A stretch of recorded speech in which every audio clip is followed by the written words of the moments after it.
So why do we use a tank on our pressure washing trailer?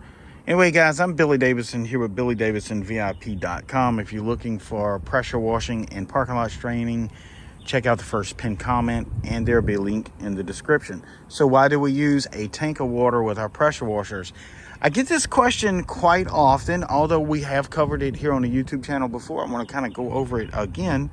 No problem with that. We've had a few thousand new subscribers come to our YouTube channel here in the past few months. So we want to try to get some information out to them. And some of the veterans out there in the industry, I know y'all watch too. If you want to add to this conversation in the comment section below, we'll be having conversations down there, helping guys understand why we use what we call a quote unquote buffer tank.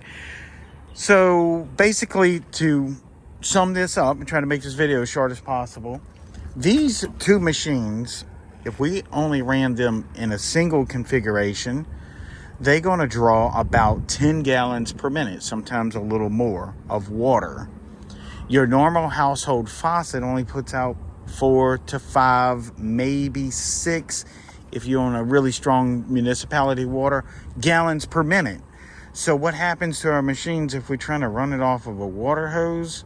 That's not even possible. But if we were, we would hurt our pump right here, which is, I don't know, maybe $1,000 or $1,500. I hadn't bought one lately because we usually don't ruin them, but you would ruin the pump. Same thing, like in your car, if you ran it low on oil, you would overheat it and no lubrication and you ruin the pump. Same thing with these water pumps here, high pressure water pumps. They use the water to keep the pump cool, and from my understanding, it's a lubrication as well. So if you starve that pump for water, you're going to get some air pockets and something called cavitation. But long story short, to skip all the technical stuff, there's some little pistons in that little pump that pump the water and squeeze it out your trigger. So that being said, if you don't have enough water flow into that pump and your engine's running, you're going to ruin your pump or cause damage to it. So our buffer tank, what we do here, you see I have some water in it from yesterday. And guys, look, excuse my trailer. Between you and I, we have been running hard all year, and we really need to break this trailer down and do some maintenance on it. We might do that this coming winter if we get a day off. To kind of pull everything off, kind of refurbish everything. But that being said, what we do, we fill our buffer tank. Usually I start pressure washing when I have about this much water in my buffer tank. As I'm constantly feeding this buffer tank through this side port, I'll show you here. I got one on each side. I'm gonna walk around and show you that. Through this, I can attach a garden hose to a spigot. So let's say if I'm washing these buildings, I'll attach a spigot to it and constantly feed that buffer tank or our water tank. And I have one on this side where we can dual feed it, one on each side. And we do that quite often. So we're constantly feeding our water tank, our pressure washers. And guys, if you hear about a smaller pressure washer, we're going to talk about that in a second too. So we constantly feed our buffer tank, sometimes dual feed, most often we do. And your trigger time is the important factor here. When I let off of this trigger, I'm no longer using water, so I'm having a net positive gain into my water tank. When I pull the trigger, even on a dual feed, sometimes I'll still draw down my tank slowly. Now there's a deficit there. I'm using 10 gallons a minute. Let's say I have 9 gallons a minute coming into the tank by dual feeding it. I have a gallon per minute deficit. So if I got 100 gallons in it, I'm using a gallon per minute deficit. I'm going to last 100 minutes of trigger time before I have to stop completely and wait. It's a little annoying, but the bigger machines with the higher flow makes up for it. I would rather be waiting around for water 10, 15 minutes, sometimes 20. We'll take our break then. We'll take our lunch break, a bathroom break, whatever we need to do during that time. I would rather be doing that instead of bumbling around out here with a 4 gallon per minute hooked directly to a spigot and working slow with less than optimal results. So that's why we use larger pressure washers with a buffer tank. And if you got any questions, drop them in a comment below. And some of you veterans out there, if I'm missing something on my explanation, please feel free to add to the comment section. Now, well, I'll tell you this. We practice clean capture. I don't necessarily run water filters because I've had problems with it. I had pieces of my water filter getting my pump years ago. I just don't trust them anymore.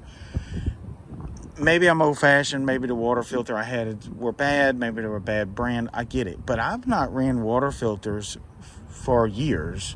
Now, I'm not telling you not to do it. I'm just saying I don't. Usually we don't run off of well water.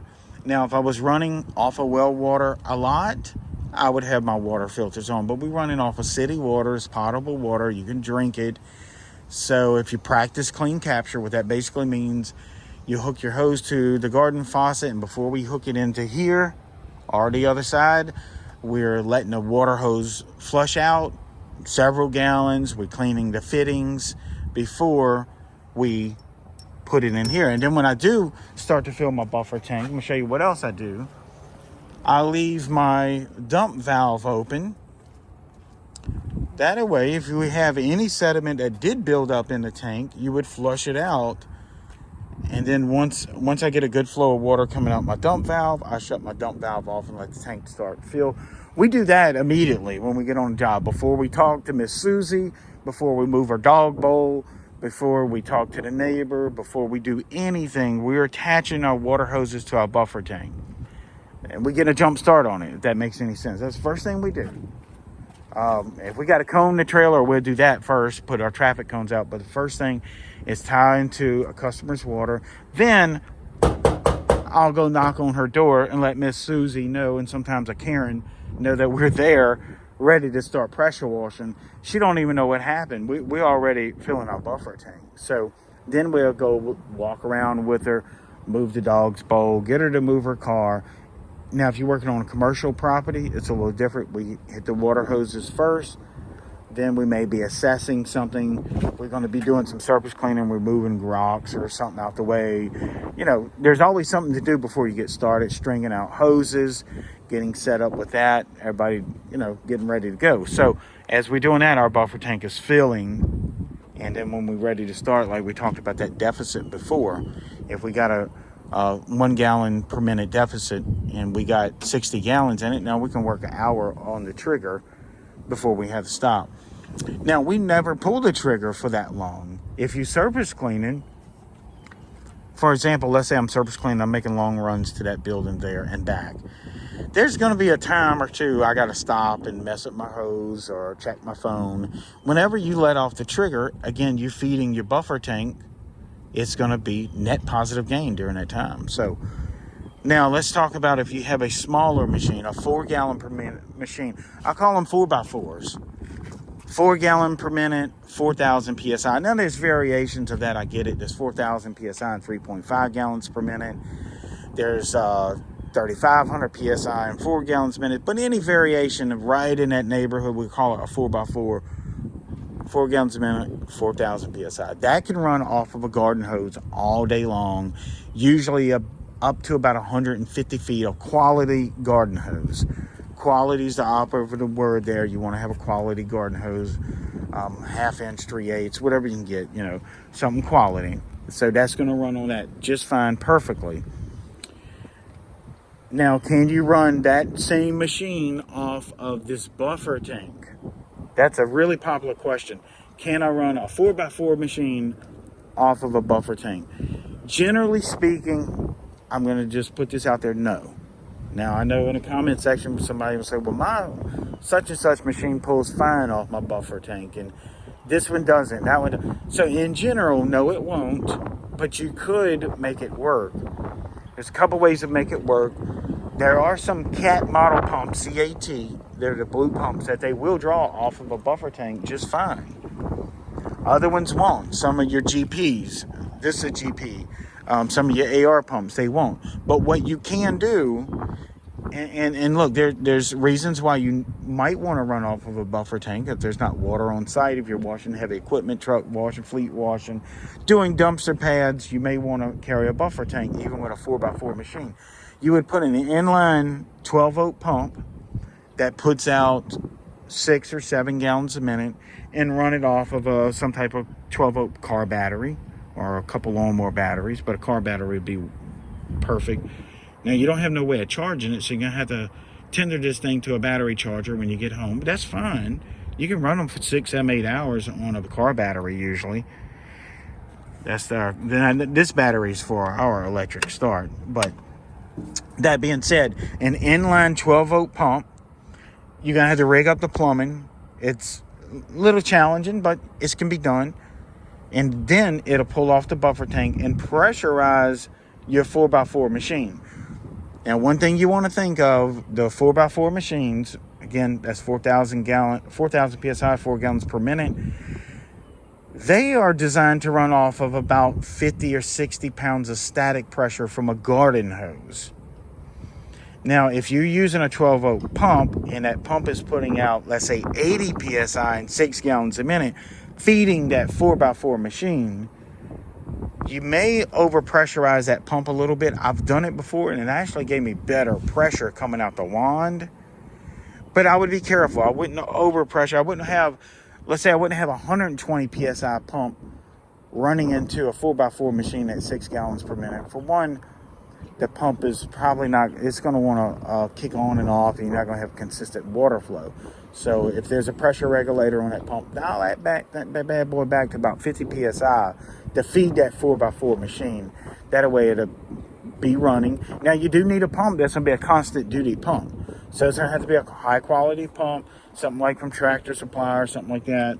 Put alligator clamps on it, hook it to your 12-volt car battery, and you're in business. Again, you will have to charge that 12-volt battery. Now, we don't, because these machines that I have actually charge this battery. There's one battery for both machines. It does recharge the battery. A 4x4 machine is not going to charge the battery from what I know. I haven't seen any that will. Now, that would be a belt drive, direct drive, or gear drive 4x4 machine. These big boys right here, these are IGX 800s. They belt drive. They got a 700, 800, 900 hours on each machine. They'll probably be going bye-bye this year whenever we refurbish the trailer. I mean, they run fine. I'm going to just sell them, get rid of them, put them in the shop, do something. We got to have reliability. We run 2 machines because sometimes we Siamese kit our 2 machines together. In addition to that is a redundancy. We travel a lot of out-of-state jobs. So one machine goes down, I break a belt. I do have that other machine there. So redundancy for us is real important. I practice redundancy everything. I got 2 surface cleaners, that sort of thing. Couple blowers. I would bring a couple brooms, especially traveling out of state. You're 5, 6, 7, 800 miles from your shop, and when these machines go down, I'm not trying to pull the head off or check the head gasket in the middle of the night. So we just fire up the other machine. But that being said, guys, I hope this buffer tank explanation helps. If you need help getting pressure washing jobs, guys, this is real important. If you need to know how to get them, I've been in this business for 31 years. I know the tricks of the trade. I've kept my guys busy during the worst economic times we had. I mean, you name them. I mean, we're here in Louisiana. We've been hit and wiped out by hurricanes, and then all those guys know, man, 9/11 was rough for our industry back in those days, and the financial crisis of 2007, 2008, whenever the hell it was, that was rough. But I kept growing my business, and it was because I did jobs that other people wasn't willing to do. So some of that stuff's hard. It hurts to go do it, but at least you're making money and keeping the lights on at home. I tell guys all the time, look, my work is hard enough, but what's really hard is when you get home and your electricity's shut the hell off and your kids are sitting in the house. That's hard. I don't mind working on my hands and knees making money. I've done it for years, whatever I got to do, scraping up gum off of concrete, I don't care. As long as when I go home, I got electricity and food on the table. And the car ain't getting repoed, you know what I'm saying? So, anyway, I teach some of this stuff at BillyDavidsonVIP.com. It's not a quick rich scheme, and none of that. It's hard work, it's challenging, but in the end, it pays off. I promise you that. Anyway, guys, I'm Billy Davidson here with BillyDavidsonVIP.com. I hope you like this video. Give it a thumbs up. Don't forget to hit that subscribe button. It's free to do. It lets me know y'all are watching out there. It gives me motivation to make more videos on buffer tanks, parking lot striping, pressure washing, surface cleaners, you name it. We will cover it. X-jets, downstream, and SH, sodium hypochlorite, what chemicals they use. We cover it all right here on our YouTube channel. Again, hit that subscribe button, leave a comment below, and I hope to see you all in the next video.